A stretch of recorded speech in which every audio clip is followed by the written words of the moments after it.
It's your girl, the internet hoe. And for today's video, mga curls, we're gonna be doing a beginner's guide or the perfect everyday makeup kit. Since it's back to school season, I know ang dami sa inyo nag-office. Here are some products that are affordable na perfect siya for everyday. And for me, this is like a solid makeup collection that you need for your everyday life na swak sa budget. If you're the type of person na you don't have the budget to spend excess on makeup, but you still wanna feel good and also parang self-care na din, I created here a good selection of makeup that are worth purchasing. Kahit one-time purchase mo siya, for sure maaaraw mo siya kasi sobrang ganda ng mga products na to. And also mga curls, at the end of the video, since it's back to school season and also, like I mentioned earlier, you guys have offices, I'm gonna show you an easy get unready with me routine na super affordable din. So make sure you watch till the end of the video for that. And of course, in case you're new to this channel, don't forget to subscribe down below. Hit that bell notification icon so you're always notified. And lastly mga curls, you can follow all my social media links over here. So without further ado mga curls, let's get started!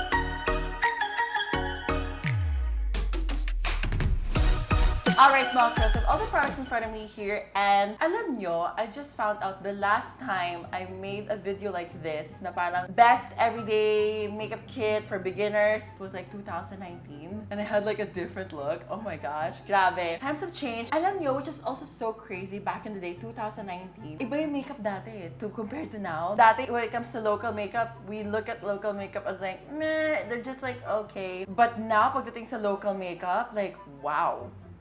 They just stepped up. Actually, most of the products I have here is local. Alright, so I better make this quick. I'm just talking about makeup dito ha, not skincare. At the end, may skincare tayo. For primer, I love this. This is Get Ready With Me. All about that base makeup prep squad. This is their life-proof primer. This primer, ilagay mo lang sa face mo. Wait for like 2 to 3 minutes so it dries. Then you put your foundation. It holds the makeup so well. My under eyes doesn't crease on this. Sobrang ganda na tong primer na to. If you can't get this primer kasi kung lagi siyang sold out, I would suggest another option I have here. This is the Power Grip Primer ng IBCCC NDC Power. Yeah, babes. What they normally do, they just copy trending products and it's just the same. Literally just the same. So, mas affordable to, but I just keep using this kasi I love this primer as well. I just love this kasi I just love the packaging. Wala lang. Just the vibes of it. You know what I mean? So, yun. These primers are really good for holding makeup. Especially pag humid, diba? Alam nyo, heads up. This is not sponsored in Get Ready With Me, ha? I wish it was. Pero hindi talaga siya sponsored, ha? I just love their products. They just get it. If you're a sweaty, pawisin girl, their makeup is made for that. Their makeup is made for the girlies that sweat, babes, and nag-oil. So, ayun. For base makeup, hindi ako ma-skin tint, actually, kasi I'm the type of person I like fresh. Alam mo yun, I need coverage. So, parang skin tint, siguro ginagamit ko lang siya pag mag-island hopping or magta-travel sa island or something like that. Pero pag everyday, if I have to run errands, I wanna look extra cute, babes. You know what I mean? So, I always wear foundation, and if I have to use it like a skin tint, I will just use it sparingly. Parang the way I would use foundation, di ba medyo makapal, nipisan ko lang, yun lang. So, this one, I love the foundation Get Ready With Me. This is in the shade Caramel. This is their, what's your name? Pero this is the Get Ready With Me foundation. Beautiful foundation, napakanipis, covers your face. Sobrang long wearing niya. With the primer, sobrang nipis talaga. Tapos, ang comfortable niya. If you're the type of person who hates wearing makeup, you would love this. Let me put you on to something, babes. You'll love this one. Kasi, pwede mo siya i-layer ng i-layer, tapos it doesn't get cakey. Then, concealer naman, I have two local concealers. This is Izzy & Co. Actually, hindi na nga siya Izzy & Co. This is Izzy na ngayon. This is their old packaging. When I'm not wearing makeup, like parang bare face talaga, I'll just spot conceal. The shade that I use is OT4. Ito siya. Tapos, if I have to brighten and like plakadong makeup, I do MW3 or basta medium something. I can't remember. Basta yun. I'll just link it down below kung anong shade ginagamit ko pag plakadong makeup. But for everyday makeup looks, like parang no foundation, I'm not in the mood, I will use OT4. Another concealer, this is from Get Ready With Me. Ito siya. This is in the shade Sable. This is the Get Ready With Me Radiance Tint. I love this concealer. At first, I didn't like it. Actually, the way you use this is you put it on your under eyes, wait for like 30 seconds, tsaka mo siya i-blend. So if you have other things to do that first and then blend your concealer. Kasi it sets muna before you blend it out for coverage. So I really, really like this concealer. Now, I have brush recommendations if you want to apply your foundation and concealer. This one has been my favorite. Parang ginaya nila sa Rare Beauty. This is the brush.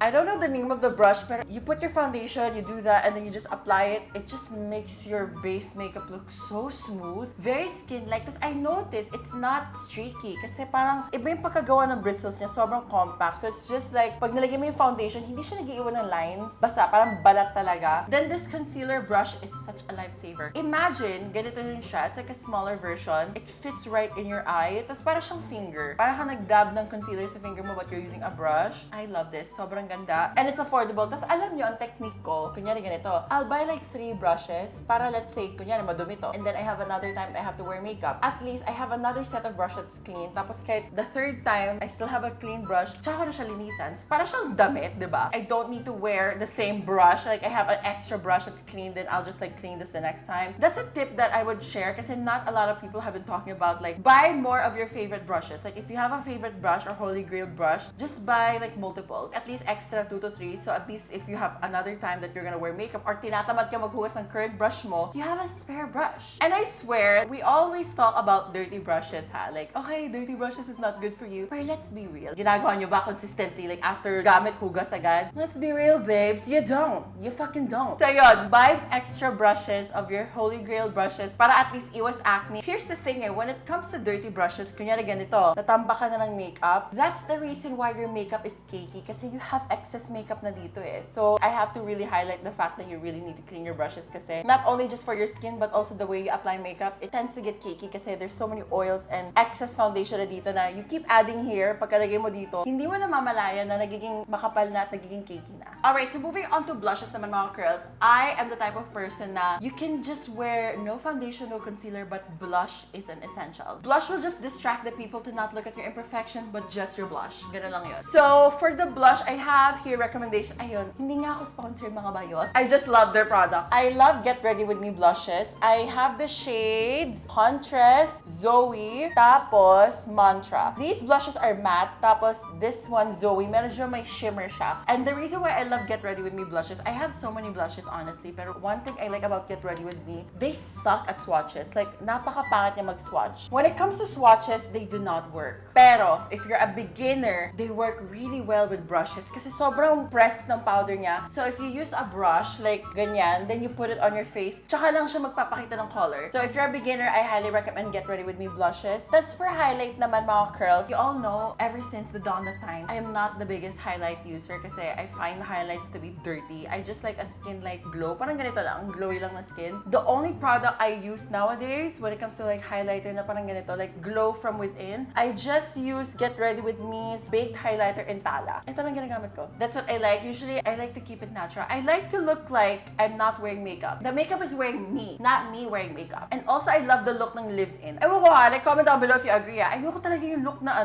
mukhang nakapatong yung makeup. Gusto ko yung parang effortless lang. Even nga pag medyo smudge yung eyeliner, tas very live-in, mas gusto ko pa yun. Moving on to blush, I have one cream blush recommendation here. This is from She Glam. This is in the shade Risky Business. Sobrang ganda nito. Ito siya. Lately, when it comes to cream blushes, I just use this. Like, sobrang light niya, tapos it takes a while to dry down, tapos you have more time to blend it, tapos on top of foundation, hindi niya sisirain yung foundation mo. Sobrang ganda. That's why I really recommend this. If you're a beginner, go for this. So yan nga mga girls, moving on. Base makeup is not done without powder, so I have some powder recommendations here. One for setting the makeup, and one for retouching the makeup. Kasi I'll explain why if you're a beginner or if you're new here. So for setting the makeup, hindi ako setting powder girly. I'm more of a pressed powder girly. So the one I use here, Babes. Yeah, I've been using this for almost a year now. This is Get Ready With Me. All About That Base Velvet Setting Powder. This is in the shade Maple. And let me tell you, need I say more, babes? Yeah. What I like about this, it adds coverage, tapos it sets your makeup without looking cracked. Here's the thing pagdating sa setting powder, my skin does not agree with setting powder for some weird reason. At saka I find it so messy and it's so dry. Usually, pag mag-set ako ng under eyes, nagiging cracked. Ewan ko, it just looks weird. Like, parang it looks dry. Whereas if I use this Get Ready With Me, parang nasa-set lang yung makeup, pero my skin looks like skin. You know what I mean? Tapos it lasts so long. Tapos it adds not a lot, but just a little bit of coverage, just enough to cover my dark circles or my imperfection at maset yung foundation. That's why I really, really enjoyed this one. Ayan nga, halata nga girl eh. Alright, still with powders, like I mentioned earlier, powder with coverage versus powder without coverage. Pag mag-retouch, using mga clear powders. The reason why is, I normally go for clear powders. Wait, before that, I'm gonna give you my recommendations. My first recommendation, I've been using this 1 year na. This is the same Perfect Pore Pack. Ganito siya. Actually, itong puff na to, this is from Asian ko kasi madumi na yung isa, so papalitan ko. Ganito lang siya. It's a pressed powder na clear lang. The reason why I use clear powders is, wait, second recommendation. I love this one. This is Mersey Stabler Loose Powder in White Sebum. Alam nyo, lagi to sold out dahil sa akin kasi grabe. This is one of the best powders. Loose powder siya na clear, tapos meron siyang puff. It just feels wet on your skin. It melts the makeup, pero your skin is dry, if that makes sense. It feels like naglagay ka ng water sa skin mo, pero it doesn't feel wet. Ganon siya ka-pino, and ganon siya ka-cooling effect. I love this powder. Sobrang ganda. But ayan, I wish they made a compact version neto, but yun. The reason why I would recommend you purchase a clear powder is because this one has coverage. If you're gonna be using this to touch up your makeup throughout the day, I notice powders with coverage and color tends to be cakey throughout the day. Sige, retouch ka na retouch, retouch ka na retouch. Hindi mo napapansin yung makeup mo nagbubuo-buo na. Whereas the way this is made, yung mga clear powders, they're made very fine and no colors. So if you touch up and touch up, kung ano nandyan, yun na yun. It just removes the shine, keeps the coverage, and it doesn't cake up. Kasi they're very finely milled and wala siyang coverage nga. Kumbaga hindi siya nagpapatong. It just blends with your current makeup. It doesn't add more makeup on your current makeup. You know what I mean? Last for the face, then we're gonna move on to eyes and lips naman. Setting spray. If you want the most affordable setting spray na sobrang ganda, this is one of the setting sprays ginamit namin sa traveling. Alam niyo, just so weird. When I posted a TikTok neto, ang dami nagdi-disagree. And I'm like, y'all are paid to say it's not good. Before I was paid to say that this is good, I tried it. Okay, this is so good. It's only for 199 pesos. It makes your makeup last long. We even use this na like island hopping kami sa El Nido. Our makeup stayed on so long. We swear by this. Sobrang ganda neto. We just bought this. Pinagtripan lang namin to. Pero fast forward today, I keep recommending it because it's that good. So if you're looking for a really good, affordable setting spray, Dazzle Me's Get a Grip. Get it, girl! This one's really nice if you're looking for something super duper affordable. Ang dami nagsasabi ng ZZ. I'll be real ha. I used ZZ last year kasi nag-trending siya last year. Hindi siya eh. Wait lang, hanapin ko for proof ha. Alam ko may ZZ ako dito eh.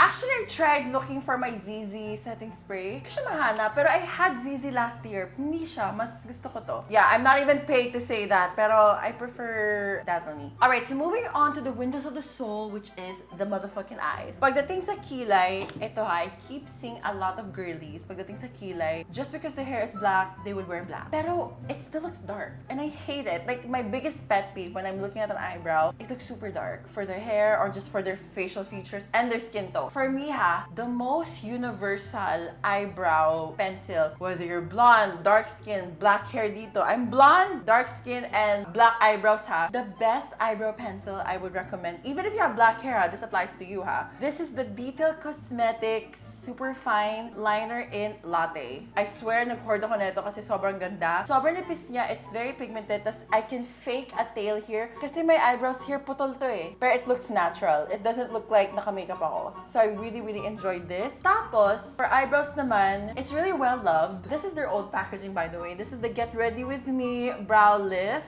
I really love this one. Gamit na gamit nga siya, sobrang dumi niya eh. I'm sorry, I'm gonna clean it. Nag-hoard ako neto. Even the old packaging, nag-hoard na ako neto. It holds your brows in place. Sobrang tagal. Ako ganito ako magkilay. I use the grooming side kasi meron siyang groom. I-groom ko lang yung kilay ko. Once na-groom siya, I'm gonna use my pangkilay. Ititint ko lang siya. Once I have my desired kilay na shape, na-achieve ko yung look ng kilay ko, I'll use the laminate, ito. Tapos, isa-set ko lang siya. Onti lang, kasi grabe to mag-hold. Sobrang secure. So, if you want your brows to stay in place, polished look na malinis, I would suggest get this brow lift. Okay na okay to. Minsan, on an everyday basis, I also use this brow lift kasi it just holds my makeup. I just love it. Then, moving on to the eyes, I have a mascara recommendation. Ako, personally, I don't wear mascara kasi obviously, naka-lash extensions ako. Pero, if there's one mascara I would recommend right now, is yung Vice Cosmetics Super Curled Mascara. Oh my gosh. Ginamit ko kay Kat. We don't have a a lash curler that time. Kasi minakapan ko lang siya, trip ko lang. So, I did her makeup, and then it just so happens, ang dami kong PR kit. I was like, you know what, let's use yung mga makeup sa PR kit. When it comes to mascara, ginamit namin yung mascara na yun ng walang lash curler. Sobrang ganun ng lashes niya, tapos sobrang dark, tapos parang naging full siya. I wish I could do a demo, pero wala dito sa cat. Maybe I can just insert a video of her putting mascara here. So, yun. Best mascara ever. And nagulat ako, and I was like, low-key kind of jealous kasi right now, I'm wearing lash extensions. Alam mo, it's been almost 2 years since I haven't worn mascara. I've always been wearing lash extensions for the last 2 years. Yeah. If you guys are gonna be asking, is my lashes okay? They're actually okay. Makapal pa rin yung lashes kahit mahaba. Nilalagyan lang nila ng lash extension. So, yun. So, that's one of my mascara recommendations. Sobrang affordable. And not a lot of people are talking about it. Usually, Maybelline, ganun, diba? Pero no one has been talking about Vice Cosmetics mascara. Try nyo. It's so good. Then, for the eyes naman, mga curls, I think I've shared this tip na sa inyo in the previous haul. When it comes to my eyes and clean makeup, if you want your face to be done up, but it's not obviously you have makeup on, just use this. This is Vice Cosmetics long-lasting liner in espresso. Just put it on your lash line, your waterline. Smudge mo lang onto. Not too messy, ha? It gives you just like this defined eyes. I'm wearing it right now, but does it look like I'm wearing makeup? No. I swear, people will be like, you look different today. And you're gonna be like, no, I'm just pretty. Like, what do you mean? I always look like this. So yun, this is in espresso. Usually, pagdating sa eyes, they're like, oh, wear nude liner, white liner. I'm like, babes, they look cute on pictures, but in real life, they look fucking weird. But like brown liner, sobrang underrated. If you want to look good on pictures and in real life, brown liner is so good. Alright, so moving on to the lips, mga curls. Alam nyo, I feel like ang dami sa inyo mag-expect na I have so much recommendations sa lip, an abysmal amount. Pero I wanna narrow it down for beginners talaga. Especially for the people who are starting out in makeup and pang everyday lang talaga. I'll give you 2 choices. One matte, one glossy. For matte lip, I love this lipstick. This is Dazzle Me. Super affordable. In the shade Encounter. I think I talked about this already. But if you're new, look at the shade.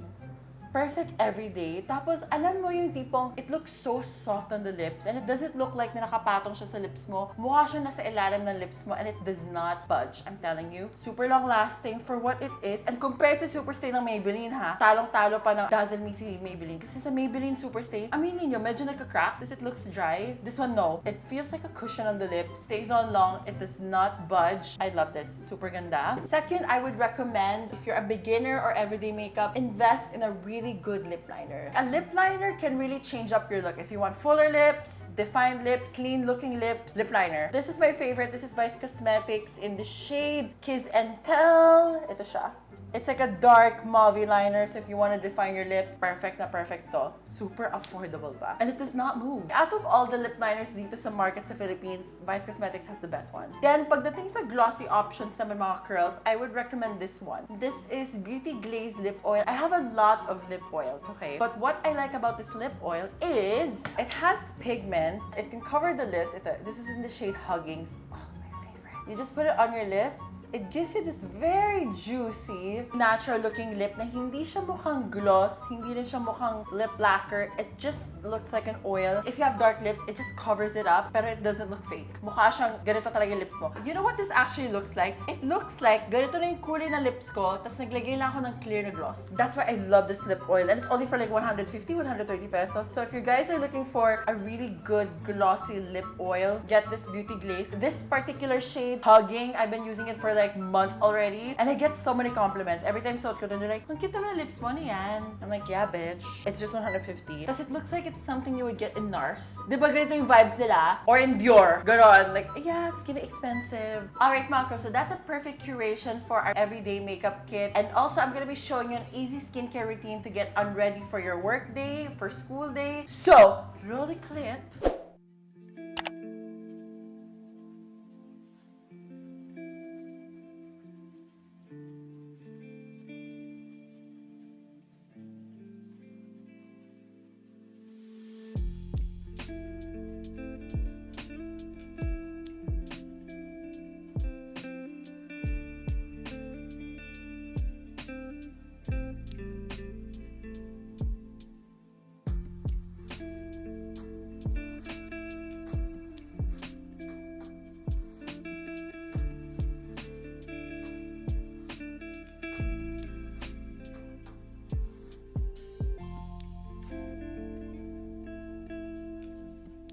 it's like so easy. I would normally do that if it's a busy day. I have no time to use a lot of skincare routine. Gusto ko solid, like 1, 2, 3, tapos. You know what I mean? And also mga curls, this vlog is like an everyday makeup kit. Comment down below if you want like an everyday essential kit, what fragrance to bring, date night kikay kit, if you want a series ng kikay kits. Kasi this kikay kit is like for everyday makeup. Do you guys want like a series ng my kikay kit for a date night, work interview, something like that? What do you want? Like comment down below. And of course, mga curls, I hope you found this video interesting and helpful. Don't forget to like, comment, and subscribe down below. And of course, mga curls, very important is the nakakshikep. My mother. How's the king? Bye guys!